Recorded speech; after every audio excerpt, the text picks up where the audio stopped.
अस्सलाम वालेकुम। बात चल रही थी रिबेट की डिबेट की। पार्ट 1 में इस पे काफ़ी तफसीली गुफ्तगू हो चुकी है। सेकंड पार्ट शुरू करने से पहले उन लोगों को जो फर्स्ट पार्ट नहीं देख सके बताता चलूँ कि अगर आप फर्स्ट पार्ट देखना चाहते हैं, यानी हमारी डिबेट क्या चल रही है इसके बारे में जानना चाहते हैं, तो फर्स्ट पार्ट का लिंक मैंने नीचे डिस्क्रिप्शन में दे रखा है। आप उसको क्लिक कीजिए, वहाँ से पहले आप फर्स्ट पार्ट को देख लीजिए ताकि सेकंड पार्ट की जो भी हम बात कर रहे हैं उसके सारा सियाको सबाक आपको पता चल सके। आगे बढ़ने से पहले मैं यहाँ पे याद करा दूँ आपको कि अगर आपने चैनल को अभी तक सब्सक्राइब नहीं किया तो सब्सक्रिप्शन का बटन नीचे मौजूद है, इसको क्लिक कर लीजिए। उसके बाद रिबेट वाले इस टॉपिक को हम मज़ीद कंटिन्यू करते हैं। हम बात कर रहे थे कि एक ख़रीदार एक नई सोसाइटी की एक फ़ाइल ख़रीदने गया और जब एजेंट से उसने रिबेट या डिस्काउंट मांगा तो एजेंट ने इस डील को पक्का करने के लिए क्लाइंट की मतलूबा जो डिस्काउंट है वो उसको ऑफ़र कर दिया। इस तरीके से क्लाइंट भी खुश हो गया, डील फाइनल हो गई। क्लाइंट को इससे काफ़ी रिलैक्सेशन मिली, उसने वो फ़ाइल ख़रीदी और खुशी खुशी अपने घर आ गया। इस डील में हुआ क्या? कंपनी को उसके पैसे मिल गए क्योंकि उन्होंने अपना प्लॉट बेच लिया, आपको अपनी फ़ाइल। डीलर को जो 2% कमीशन मिला था, आपने तो कुछ दिया नहीं, बल्कि जो कमीशन उसको कंपनी से मिलना था उसमें से भी उसने बड़ा डिस्काउंट आपको दे दिया। तो इस डील में क्या सब फ़ायदे में रह गए? इस डील में हुआ क्या? कंपनी ने अपनी फ़ाइल बेच ली, उनको उसके पैसे मिल गए, आप घर में फ़ाइल ले आए और डीलर को जो कमीशन मिलना था उससे उसको थोड़ी सी कम रकम मिली। तो क्या सब बराबर रहे? तीनों पार्टियां बराबर फ़ायदे में रहीं? क्या ऐसा ही है? नहीं। बाज़ लोग डेफिनेटली यही सोचते हैं कि भाई डीलर को कम पैसे मिले तो क्या हुआ, कुछ ना कुछ तो उसको मिल ही गया।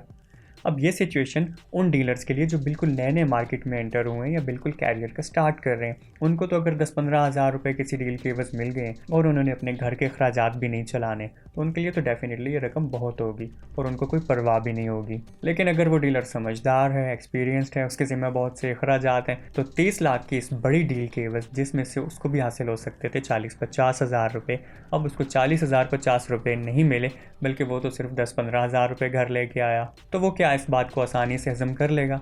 क्योंकि वो ये जानता है कि इस पूरी डील में लॉस में अगर रहा है तो वो सिर्फ वही रहा है। तो वो इस अपने लॉस को रिकवर करने के लिए कुछ तरीके करेगा और वो अपने इस लॉस को पूरा कर लेगा। वो अब ये लॉस को पूरा कैसे करेगा, ज़रा जानिए।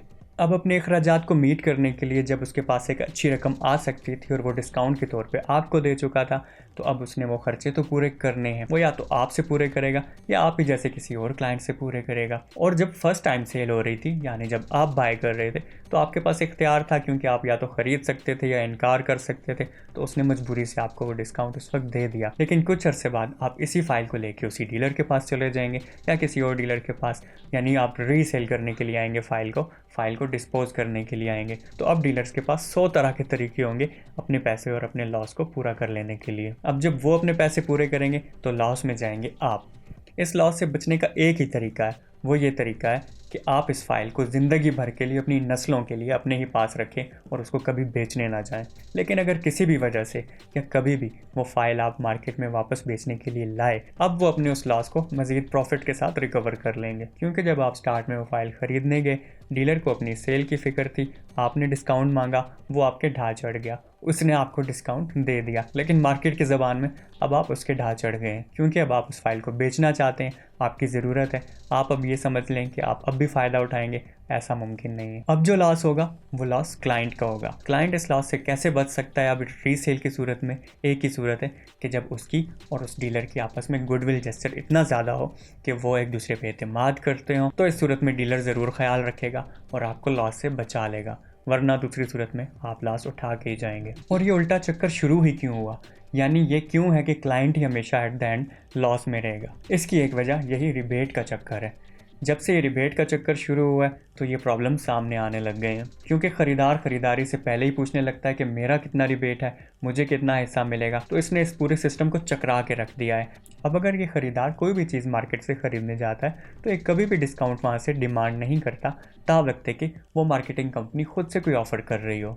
पेट्रोल पंप की मिसाल मैंने आपको पहले दे रखी है कि पेट्रोल पंप पे जब आप पेट्रोल लेने जाते हैं तो आपको ये पता है कि ये जो कंपनी है बहुत ज़्यादा पैसे कमा रही है आपके उन पैसों में से जो आप उसे अदा करने लगे। लेकिन आपको फिक्र नहीं होती और आप अपने पैसे अदा करके अपना पेट्रोल लेके आ जाते हैं। तो जो डीलर को रिबेट मिल रहा है उसको वो रिबेट दिया था कंपनी ने, क्योंकि उसने बहुत बड़ी रकम एक तो इन्वेस्ट कर रखी थी, तो ये या तो उसका मुनाफा था और या उसकी सर्विसेज के बदले में उसकी उजरत। फाइल बेचते हुए एजेंट आपसे भी कोई कमीशन नहीं ले रहा। यहाँ ये बात ज़रूर सच है कि ये पैसे एक्चुअली तो आपने अदा किए हैं, कंपनी ने तो अदा नहीं किए, क्योंकि फ़ाइल तो खरीदी आपने, आप ही की जेब से पैसा निकला।